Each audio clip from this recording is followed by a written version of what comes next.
قاری محمد طیب قاسمی کے YouTube channel کو سبسکرائب کیجئے اور امن کے پیغام کو پھیلانے میں ہماری مدد کیجئے اور نیچے دیے گئے ہوئے بیل آئیکن کو کلک کریں تاکہ ہر آنے والی نئی ویڈیو آپ کو براہ راست۔ 1 سال کا عرصہ گزر چکا۔ اب جب جنگ بدر ہوتی ہے تو حضرت عثمان غنی رضی اللہ عنہ بھی نبی پاک صلی اللہ علیہ وسلم سے جنگ میں شامل ہونے کی اجازت مانگتے ہیں، تو آپ صلی اللہ علیہ وسلم نے فرمایا حضرت عثمان سے کہ عثمان تم اپنی بیوی کی خدمت کرو، تم اپنی بیوی کی تیمارداری کرو،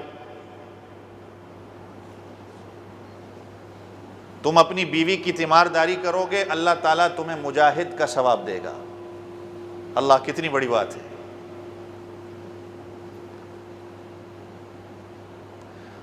اچھا، حضرت عثمان غنی رضی اللہ عنہ جنگ بدر میں شریک نہیں ہوتے چونکہ بیوی بیمار ہے، اہلیہ بیمار ہے، اور اہلیہ کون؟ نبی اکرم صلی اللہ علیہ وسلم کی صاحبزادی۔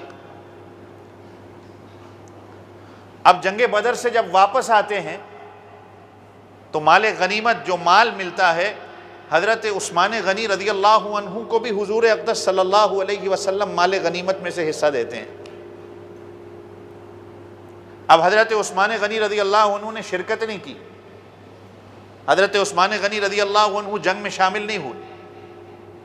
آپ کہیں گے کہ ان کو پھر مال کس وجہ سے ملا؟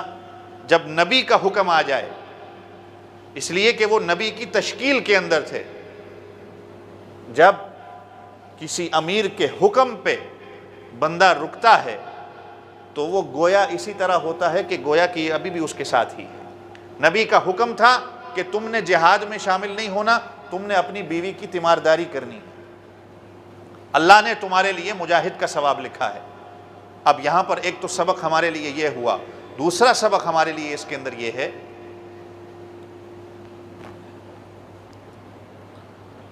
کہ اگر ایک آدمی اپنی ماں کی خدمت کرتا ہے تو ہم کہتے ہیں کہ یہ بڑا نیک آدمی ہے، اور کرنی بھی چاہیے۔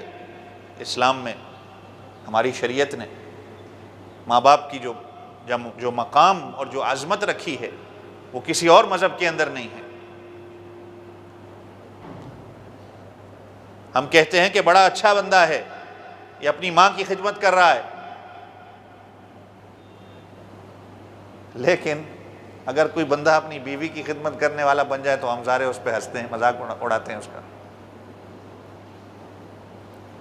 لیکن نبی پاک صلی اللہ علیہ وسلم نے کہا کہ تم اپنی بیوی کی خدمت کرو، تمہیں اللہ تعالیٰ مجاہد کا ثواب دے گا۔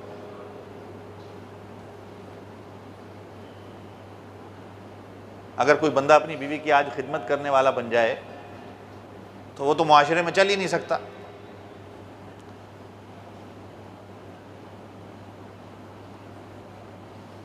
نہیں، ایسا نہیں ہونا چاہیے، اس لیے کہ وہ تمہاری رفیقہ حیات ہے، وہ تمہاری زندگی کا ساتھی ہے، اور رفیقہ حیات جو تمہاری اونچ نیچ کے اندر، تمہاری ہر پریشانی کے اندر تمہاری زندگی کا ساتھی ہے۔ اور کبھی اللہ نے اگر ایسا موقع دیا کہ اگر وہ بیمار ہیں تو اگر اس کی تیمارداری کی جائے، اس کی خدمت کی جائے، تو یہ تو حضرت عثمان غنی رضی اللہ عنہ کی شان آ گئی۔ آپ نے تو حضرت عثمان غنی کی سنت کو زندہ کیا۔ جہاد کتنا بڑا عمل ہے، لیکن اللہ کے رسول نے جہاد میں یہ نہیں کہا کہ جہاد میں جاؤ، اپنی بیوی کی خدمت کرو۔ تو ہمارے معاشرے کے اندر اگر آج کوئی بیوی کی خدمت کرتا ہے تو اس کو جو ہے ایک ایسے طور پہ دیکھا جاتا ہے کہ یہ بندہ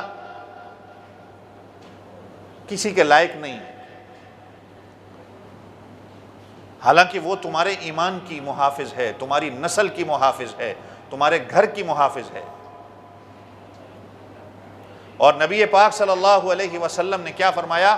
خیرکم خیرکم لأہلی وأنا خیرکم لأہلی، کہ تم میں سے بہتر وہ ہے، تم میں سے بہتر وہ ہے۔ 2 دفعہ حضور پاک صلی اللہ علیہ وسلم نے فرمایا کہ جو اپنے گھر والوں کے ساتھ اچھا ہے، اور اس لیے کہ چونکہ میں تمہارا نبی اپنے گھر والوں کے ساتھ اچھا ہوں۔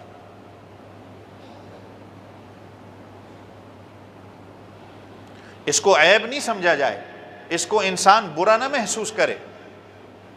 اگر اللہ نے آپ کو موقع دیا ہے، وہ اپنے باپ کو چھوڑ کے، اپنے بھائی کو چھوڑ کے، اپنی ماں کو چھوڑ کے آپ کے گھر کے اندر آئی ہے اور آپ کی خدمت کرتے کرتے پوری زندگی گزارتی ہے، اور کبھی آپ کی طرف سے ایک دن بھی اگر آپ کو خدمت کا موقع ملتا ہے آپ خدمت نہیں کرتے، علماء کرام فرماتے ہیں کہ جو بندہ اپنی بیوی کی عزت نہیں کرتا، پھر اللہ تعالیٰ اس کی دنیا ایسی بناتے ہیں کہ وہ بد نظری کرتا ہے، وہ زنا کا مرتکب ہوتا ہے جس کے اندر اپنی بیوی کی کوئی عزت نہیں ہے۔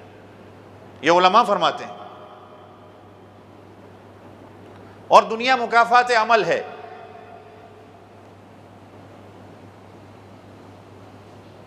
میں شاید کہوں گا تو بہت بڑی بات ہو جائے گی، چھوٹا منہ اور بڑی بات، ہم بھی اس سوسائٹی میں رہتے ہیں، آپ بھی اس سوسائٹی میں رہتے ہو، کہ جب یہ شکایتیں آتی ہیں نا کہ داماد ہماری بچی کو مارتا ہے یا ظلم کرتا ہے، تو کبھی اس پر غور کرنا۔ میری بات تو شاید آپ نہ مانو، اپنی زندگی کے آپ ماشاءاللہ سارے 40 کو کراس کر چکے ہو، آپ کی اپنی زندگی کا تجربہ ہوگا، آپ بھی بیٹیوں والے ہیں، اللہ تعالیٰ آپ کی بیٹیوں کے بھی ایمانوں کی حفاظت فرمائے، اللہ تعالیٰ ان کی جوانی کی حفاظت فرمائے۔ اگر آپ کی بیٹی کے ساتھ یہ ظلم ہوتا ہے تو اس کا کہیں نہ کہیں مطلب یہ بھی ہے کہ ہم نے بھی اپنی بیویوں کے ساتھ ظلم